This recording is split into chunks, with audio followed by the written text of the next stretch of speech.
हाग्रामा महिलारि जिंदाबाद BPF जिंदाबाद नाथाय खाम्फा बरगयारि I don't care बे बाथ्राखौ सोर बुंदों नंगौ बे बाथ्राखौ बुंदों पृथ्वीराज नारायण देब मेसा बावैसो सिगाङाव हाग्रामा महिलारि बे हाग्रामा महिलारिया बिथांखौ BPF राजखान्थि हानजायाव बिथांखौ जगदान जाहोदोंमोन आरो जगदान जाहोखांनायनि उनावनो बिजाथिनि मुं फारिलाइ बे मुं फारिलाइयाव 3 नम्बराव बिथांनि मुं फारिलाइ दंमोन आरो बेखौ लानानै बिथाङा गोबां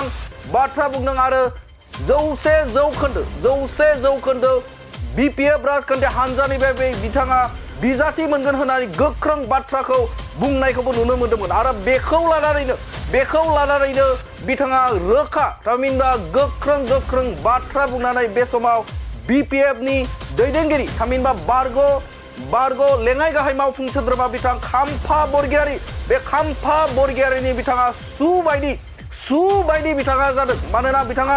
गोबां खेबावनो गावनि दोलोनिनो बिथां खाम्फा बरगयारि बे खाम्फा बरगयारिखौ गाग्लोबनायखौ नुनो मोन्दों दिनैबो बिथां पृथ्वीराज नारायण देब मेसा खाम्फा बरगयारि बे खाम्फा बरगयारिखौ बिथाङा I don't care होननानै बिथाङा रोखा बाथ्रा बुंनायखौ नुनो मोन्दों बेनि अनगायै गुबुन फारसेजों खाम्फा बरगयारिया पृथ्वीराज नारायण देब मेसखौ आं सिनाया होननानै बिथाङा बुंदोंमोन बबेनि मानसि आरो बिथाङा BPF राजखान्थि हानजायावबो गैया होननानै बाथ्रा बुंनायखौबो नुनो मोन्दोंमोन पृथ्वीराज नारायण आं सिनायाबो आरो आंहा बेजों बिदि सम्पर्कबो गैया बिथाङा जिहेतु जोंनि BPF पार्टियाव जेबो लोब्बाबो गैया आरो बेखौ लानानैनो पृथ्वीराज नारायण देब मेसा खाम्फा बरगयारिखौ I don't care होननानै बाथ्रा बुंनायखौ नुनो मोन्दों बिथां पृथ्वीराज नारायण देब मेसा बिजाथिखौ लानानै गोबां बाथ्रा थामहिनबा बेरेखा बाथ्रा बुंनायखौ बे समाव नुनो मोन्दों BPF राजखान्थि थामहिनबा BPF बेरेखा BPF जानायखौ बे समाव नुनो मोन्दों बिजाथिखौ लानानै बेले बेजे थासारिखौ बे समाव नुनो मोन्दों BPF दोलोआ खौरां मोननाय बायदिब्ला BPF दोलोआ फैगौ 15 अक्ट'आव क'क्राझार लकसभा बिसायख'थिनि थाखाय थामहिनबा क'क्राझार दरं उदालगुरि बे मोननै बियाबाव बिजाथिनि मुं फारिलाइखौ फोसावगोन आरो बेनि सिगांनो BPF बेरेखा BPF जानायखौ बे समाव नुनो मोन्दों पृथ्वीराज नारायण देब मेसा मोनसेनि उनाव मोनसे गोख्रों बाथ्रा बुंनानै बिथाङा खाम्फा बरगयारिखौ गाग्लोबनायखौ नुनो मोन्दों बिथाङा बुंबावदों जेसेबां हायो फैगौ लकसभानि थाखाय बिथाङा फैसा गारगोन बेसेबां हायो एसेबांनो बिथाङा नांगौ बायदि फैसा गारगोन कौटि रां बाहायगोन होननानै बिथाङा बुंथिनायखौ नुनो मोन्दों खाम्फा बरगयारियाव थांनाय BDCनि लेङाइ गाहाय मावफुं सोद्रोमा जानायाव बिथाङा 10 कौटिसो रां थानो हागौ होननानै बिथाङा बुंदों आरोबाव बिथाङा जौगाथायनि थाखाय बिथाङा जेसेबां जौगाथायनि थाखाय खाम्फा बरगयारिया जेसेबां जौगाथायनि थाखाय खामानि मावो बेनि बांसिन जौगाथायनि थाखाय आङो रायजो राजाफोरनि थाखाय खामानि मावगोन होननानै बिथां पृथ्वीराज नारायण देब मेसखौ बे समाव बुंनायखौ नुनो मोन्दों थारैनो साननो गोनां बाथ्रा जे BPF जों आगुनि दैदेनबोनाय थामहिनबा गायसननाय खाम्फा बरगयारि गायसनजेननायनिफ्रायनो जागायनाय BPF राजखान्थि हानजाखौ दैदेनबोनाय बिथां खाम्फा बरगयारिखौ मा जाहोनाव I don't care बिथांखौ जेबो केयार खालाम होननानै बिथाङा माबोरै बाथ्रा बुंनो हागौ जानो I don't care खाम्फा बरगयारि I don't care गुबुन फारसेजों बे समाव खाम्फा बरगयारियाबो पृथ्वीराज नारायण देब मेसखौ सिनाया होननानै रोखा बाथ्रा बुंदों नाथाय बाथ्राया बेसो सासे बर' हारिनि सोमावसारनानै बर' हारिजों नांफानानै गोलाव सम हारिखौ फोजाखांनो थाखाय हाग्रा बंग्रा थाबोनाय बिथां खाम्फा बरगयारिया थामहिनबा बिथाङा BTCनि लेङाइ गाहाय मावफुं सोद्रोमा जाखांनाय सासे दैदेनगिरिखौ सासे पृथ्वीराज नारायण देब मेसा माबोरै I don't care बाथ्रा बुंनो हागौ बिथांखौ माबोरै हुमखि होनो हागौ माबोरै बिथांखौ गोबां बाथ्राजों सोंखारि लायनो हागौ गुबुन फारसेजों जुदि जोङो मख'नो गोनां जायोब्ला हाग्रामा महिलारि दैदेननाय मोनसे समाव बिथां दावराव देख्रेब नार्जारि बे दावराव देख्रेब नार्जारियानो बिथांखौ बे समाव सासे मेस फोलेरनि राजकुमार होनानै फोसावदोंमोन बर' हारिनि सासे राजकुमारनि बा राजकुमार होनानै फोसावदोंमन बेफोरनो बबेबा नङा बबेबा मोनसे बिथिङाव खाल जादों नामा खाम्फा बरगयारिनि बिथिङाव थामहिनबा बर' माहारिनि बेलायाव बे समाव बिथाङा खाम्फा बरगयारिखौ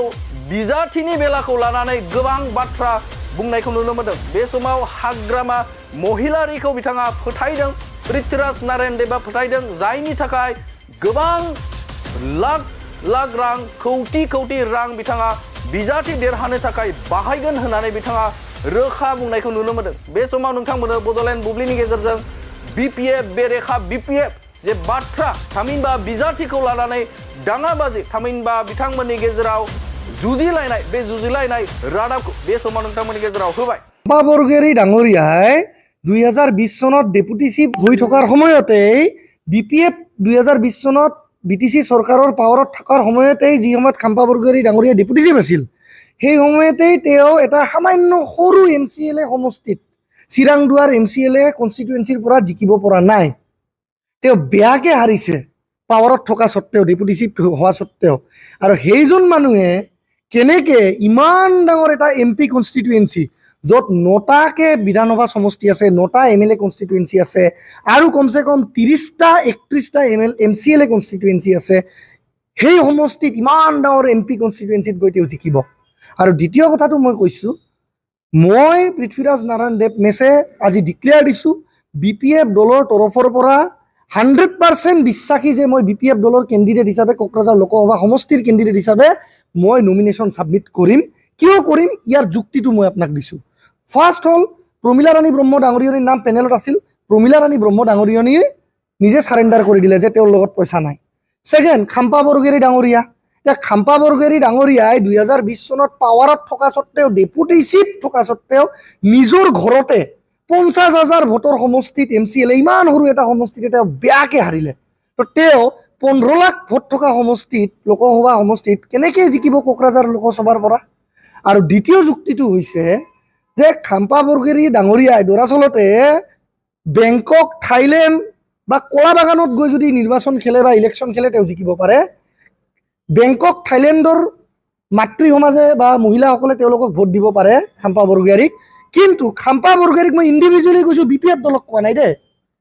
মোৰ ষ্টেটমেণ্টটো বিপিএফ দলক লৈ নহয় খাম্পা বৰগয়াৰীক পাৰ্চনেলি কৈছো যে খাম্পা বৰগয়াৰী ডাঙৰীয়াই বেংকক বা থাইলেণ্ডত গৈ ইলেকশ্যন খেলক বঢ়িয়া কৰি জিকি যাব বা আমাৰ ওচৰতে কলা বাগান আছে তাতে যাওক বঢ়িয়াকৈ ইলেকশ্যন জিকি যাব কিন্তু কোকৰাঝাৰ লোকসভা সমষ্টিৰ পৰাটো গেৰেণ্টি ইলেকশ্যন নিজিকে 101% লিখি দিছো যিদৰে মই আজিৰ পৰা 4 মাহ আগত কৈছিলো যে ৰাজু নাৰ্জাৰী ইউপিপিএল দলৰ পৰা টিকিট নাপায় আৰু ৰাজু নাৰ্জাৰীয়ে ইউপিপিএল দলৰ পৰা টিকিট পালে 2 লাখতকৈ বেছি ভোট নাপায় তেতিয়া মোৰ কথা কোনেও বিশ্বাস কৰা নাছিল কিন্তু আজি সেই কথা কিন্তু সত্য প্ৰমাণ হ'ল তো আজি মই কৈছো যে খাম্পা বৰগয়াৰী ডাঙৰীয়াই কৈছে যে পৃথ্বীৰাজ নাৰায়ণ দেৱ মেছকো আং চিনায়া কিন্তু তেওঁ পৃথ্বীৰাজ নাৰায়ণ দেৱ মেছ পুৰা নামটো জানে কিন্তু তেওঁ চিনি নাপায় তেওঁক মই এটা জ্ঞান দিব বিচাৰিছো বেচেৰা তাৰ মানে ডেপুটি চিফৰ পৰা যেতিয়া গাড়ীৰ পৰা নামি গ'ল ডেপুটি চিফটো নাই চৰকাৰতো নাই এইবাৰ বেচেৰা এমচিএলএটো নাই বেয়াকে হাৰিলে তো তাৰ ব্ৰেইনৰ অলপ বোধহয় তাৰ মানে সাইকোলজিকেল প্ৰব্লেম হৈছে বিপিএফ দলৰ মাননীয় সভাপতি হাগ্ৰামা মহিলাৰী ডাঙৰীয়াই মোক চিনি পায় হাগ্ৰামা মহিলাৰী ডাঙৰীয়াই সাইন কৰে পেডত যে পৃথ্বীৰাজ নাৰায়ণ দেৱ মেছ পেনেল কেণ্ডিডেট কিন্তু খাম্পা বৰগয়াৰী চিনি নাপায় তো মই কৈছো হু ইজ খাম্পা বৰগয়াৰী খাম্পা বৰগয়াৰী আজিৰ দিনত বিটিচিৰ এমচিএলএও নহয় না তেওঁ বোলে ডেপুটি চিফ না তেওঁক বোলে কোনোবা গোটেই অসমত চিনি পায় মই ক'লো না তেওঁ হয়তো বেংকক বা থাইলেণ্ডত চিনি পায় ডাঙৰীয়াই ভাবিব পাৰে তেওঁ ডেপুটি চিফ আছিল 5-10 কোটি টকা হয়তো জমাই লৈছে সেই টকা খৰচা কৰি ইলেকশ্যন খেলিলে তেওঁৰ যিখিনি পইচা কামাই ল'লে আজিলৈকে সেইখিনিও পানীত যাব আৰু এই পৃথ্বীৰাজ নাৰায়ণ দেৱ মেছে लोहे के साथ लोहा जैसा टक्कर देने के लिए जी टकार दरकार নহক जिमान फाइनेंसर दरकार নহক किय जी कैंडिडेट ना হক হাজু হৈ আছে খাম্পা বৰগয়াৰীৰ হ'ব পাৰে তেওঁ বহুত এই সময়ত ডেপুটি চিফ থাকতে অলপমান বাহিৰা পইচাটো আহে নাহে মই নাজানো তো সেই টকাৰে ইলেকশ্যন খেলিব বুলি ভাবিছে কিন্তু তাতকে 10 গুণ টকা পৃথ্বীৰাজ নাৰায়ণ দেৱ মেছে ইলেকশ্যনত লগাই নিৰ্বাচনত যুঁজিব আৰু টকাৰে মানুহ নিৰ্বাচন যুঁজিব নোৱাৰে টকাৰে মানুহ ইলেকশ্যন খেলিব নোৱাৰে কিন্তু তাৰ যিমান টকা আছে মই তাতকে 10 গুণ টকা খৰচ কৰিম আৰু সি যিমান ৰাইজৰ সেৱা কৰিছে তাতকে মই বেছি ৰাইজৰ সেৱা কৰিম আৰু যদি তেওঁ ইমানেই ভাল আছিলে ডেপুটি চিফ হৈ থকা সময়ত তেতিয়াহ'লে বিটিচিয়ে যে অসম চৰকাৰৰ পৰা প্ৰপৰচনেট ফাণ্ডিং পাব লাগে আসামনি 10% বাজেটখौ বিটিচিয়া মন্নাংগো বিটিচিয়ে প্ৰপৰচনেট ফাণ্ডিং পাব লাগে তাৰ মানে 10,000 crore ইয়াৰলি পেকেজ পাব লাগে বিটিচিয়ে কিয় খাম্পা বৰগোহাঞি ডাঙৰীয়াই ডেপুটি চিফ হৈ থাকি তেওঁতো বোলে বিৰাট দিল্লীত গৈ থাকে তেওঁ বোলে বিৰাট এডুকেটেড হাইলি এডুকেটেড তেওঁ কিয় খাম্পা বৰগোহাঞি ডাঙৰীয়াই কিয় দিল্লীৰ পৰা বিটিচিৰ কাৰণে 10,000 কোটি টকাৰ বাজেট আনিব নোৱাৰিলে কিয় পৰা নাই আৰু সেকেন্ড কথাটো হৈছে মই এতিয়া যদি কওঁ এই বাজেটক লৈ কথাটো যে 10,000 কোটি টকাৰ কথাটো বিটিচি বাজেটতে আৰু বিটিচিৰ একৰ্ডতে উল্লেখিত আছে বিটিচিৰ যিটো 2003 চনৰ একৰ্ড তাতে স্পষ্টভাৱে লেখা আছে proportionate funding proportionate budget of plan fund would be allotted to the Bodoland territorial council from the state of Assam তাক লৈ খাম্পা বৰগোহাঞি ডাঙৰীয়া 17 বছৰে কি ঘোঁৰাৰ ঘাস কাটিছিলে আৰু লাষ্ট একদম লাষ্ট পইণ্টটো মই কৈছোঁ point straight forward I don't care এনিৱান মই কাকো ভয় নকৰোঁ মই এটাই কথা কওঁ পৃথ্বীৰাজ নাৰায়ণ দেৱ মেছ বড়ো কছাৰী পৃথ্বীৰাজ নাৰায়ণ দেৱ মেছ ট্ৰাইবেল নি ফিচা কিন্তু মই নন ট্ৰাইবেল বা অবড়ো মাতৃ দুধ খাই গাখীৰ খাইয়ে ডাঙৰ হৈছোঁ তো গতিকে এটা কথা মনত ৰাখিব বিটিচিত কিন্তু 30% হে ট্ৰাইবেল ভোট আছে আৰু 70% non tribal vote Kokrajhar Lok Sabha সমষ্টিত এইখিনি যদি বুজি পায় খাম্পা বৰগোহাঞি ডাঙৰীয়াই তেখেতে খেলক ইলেকশ্যন খাম্পা বৰগোহাঞি ডাঙৰীয়াক কেনেকৈ ধূলিচ্ছাত কৰি দিব লাগে ময়ো জানো I don't care Khampa Borgohain I love BPF জিন্দাবাদ বিপিএফ 1000 বছৰ জীয়াই থাকক হাগ্ৰামা মহিলাৰী জিন্দাবাদ Khampa Borgohain I don't care बेराम आजार जानाय सुबुंफोरनि थाखाय इसवार पलिक्लिनिक एन्ड रिसार्च सेन्टारा गोबां खाबुफोर लाबोदों बे इसवार पलिक्लिनिक एन्ड रिसार्च सेन्टाराव गोबां बेराम जानाय सोखानो हाग्रा मोजां रोंगौथि गोनां डक्टरफोर दं क'क्राझार सहरनि खारगामि निउ फ्लाइअभारनि साखाथियाव थानाय इसवार पलिक्लिनिक एन्ड रिसार्च सेन्टारा गोबां फेसिलिटिस एबा खाबुफोर फोसावदों इसवार पलिक्लिनिक एन्ड रिसार्च सेन्टारनि फेसिलिटिफोरानो जाबाय obstetrics and gynaecology general surgery orthopaedic surgery laboratory ultrasonography casualty paediatrics pathology pharmacy laparoscopy surgery NICU x-ray आरो इसवार पलिक्लिनिक एन्ड रिसार्च सेन्टारा 24 घन्टा जेब्लाबो खुलायै थागोन लांलाय लाबोलायनि एम्बुलेन्सआबो मोजाङै सार्भिस थागोन निखावरि सुबुंफोरनो इसवार पलिक्लिनिक एन्ड रिसार्च सेन्टारा रेहाय होनाय जागोन आरो बेराम आजारफोरखौ बे इसवार पलिक्लिनिक एन्ड रिसार्च सेन्टाराव मोजाङैनो देहाखौ फाहामथाय लाफैनो हागोन खम बेसेनाव जायखिजाया समावनो अपारेशन खालामनो हानाय जागोन आबुङै खौरां लाहरनो थाखाय 9395024949 जानबुं नाम्बाराव खौरां लाहरनो हागोन आरो इमेल iswarfoli30jun@gmail.com आव जगाजग खालामनो हागोन नमस्कार मैं ईश्वर पलिक्लिनिक रिसार्च सेन्टर सुपारिटेन्डेन्ट डक्टर CK दैमारीয়ে কৈছোঁ আমাৰ এই ईश्वर पलिक्लिनिक रिसार्च सेन्टारটো কোকৰাঝাৰৰ খাৰগাঁও ফ্লাইঅভাৰৰ তলতে এইটো নতুনকৈ আবাস স্থাপিত হৈছে এটা নাৰ্ছিং হোম ইয়াতে আমাৰ এই নাৰ্ছিং হোমত বিভিন্ন বিভাগৰ চিকিৎসা কৰা হয় যেনেকৈ অৰ্থ'পেডিক্সৰ আৰু গাইনক'লজি আৰু তাৰপিছতে জেনেৰেল চাৰ্জাৰী আৰু আমাৰ ইয়াতে জেনেৰেল চাৰ্জাৰী হোৱাৰ লগতে লেপাৰস্কোপি